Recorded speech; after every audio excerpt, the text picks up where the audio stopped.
আসসালামু আলাইকুম ওয়া রাহমাতুল্লাহি ওয়া বারাকাতুহু। সম্মানিত প্রিয় উপস্থিতবৃন্দ, আজকের এই ভিডিওতে আলোচনা করব স্বপ্নে কোনো মানুষ যদি কচ্ছপ দেখে, কাকড়া দেখে, কুমির দেখে, ব্যাঙ দেখে, এই চারটা বিষয় নিয়ে আজকে আমরা এই ভিডিওতে আলোচনা করব ইনশাআল্লাহ। চারটা থেকে দুইটা নিয়ে আলোচনা করি, দুইটা অন্য ভিডিওতে হোক।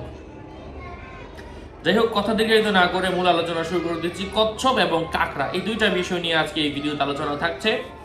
সাথে আছে আমি মুফতি জুবাইর ইমাম। ভেরিফাই চ্যানেলের ডিসক্রিপশন বক্সে ক্লিক করলে আমার পেজ এবং আইডি আসবে। এটা ছাড়া আলাদা অন্য কোনো পেজ নেই, আইডি নেই, ইমো নেই, হোয়াটসঅ্যাপ নেই, টিকটক নেই। নাম ছবি দেখে বিভ্রান্ত হওয়া যাবে না। প্রত্যেক ভিডিওতে আলাদা সাবধান করি, সতর্ক করি।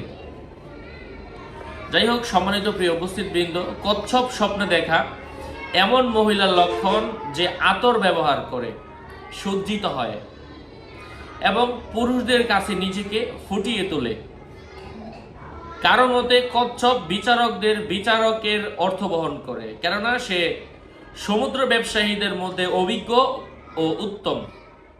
কচ্ছপকে ময়লার ভান্ডারে লুকায়িত অবস্থায় দেখা, এটার অর্থ হচ্ছে সে একজন আলেম হওয়ার সম্ভাবনা রয়েছে। যে দেখবে সে সাধারণত আলেম হবে অথবা আলেমের জন্য লেখাপড়া করছে। এবং ওই স্থানবাসীদের মূর্খতার কারণ, যেখানে এই কচ্ছপটা উঠবে ওই এলাকার মানুষের মূর্খ।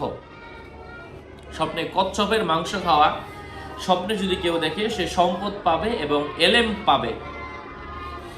স্বপ্নে কাকড়া দেখার অর্থ হচ্ছে কৌশলী, ভয়ঙ্কর ও তৎপর ব্যক্তির ইশারা। স্বপ্নে তার গোশত খাওয়া সমুদ্র এবং দূরবর্তী স্থানের সংবাদ লাভ করার ইঙ্গিত। কারো মতে কাকড়ার স্বপ্নে দেখা স্বপ্নদ্রষ্টা হারাম সম্পদ পাবে এমন কিছু বোঝায়। আশা করছি বুঝতে পেরেছেন। আরো আপডেট পেতে সাথেই থাকবেন। সকলের মঙ্গল কামনা করে এখানেই শেষ করছি। দেখা হবে অন্য কোনো এপিসোডে। আগামী এপিসোডে আসার আগ পর্যন্ত সবাই সুস্থ থাকবেন, ভালো থাকবেন। যদি এই কিতাবগুলোও প্রয়োজন পড়ে আমার সাথে যোগাযোগ করবেন। স্বপ্নের ব্যাখ্যার কিতাব, আমলের কিতাব 019081836999।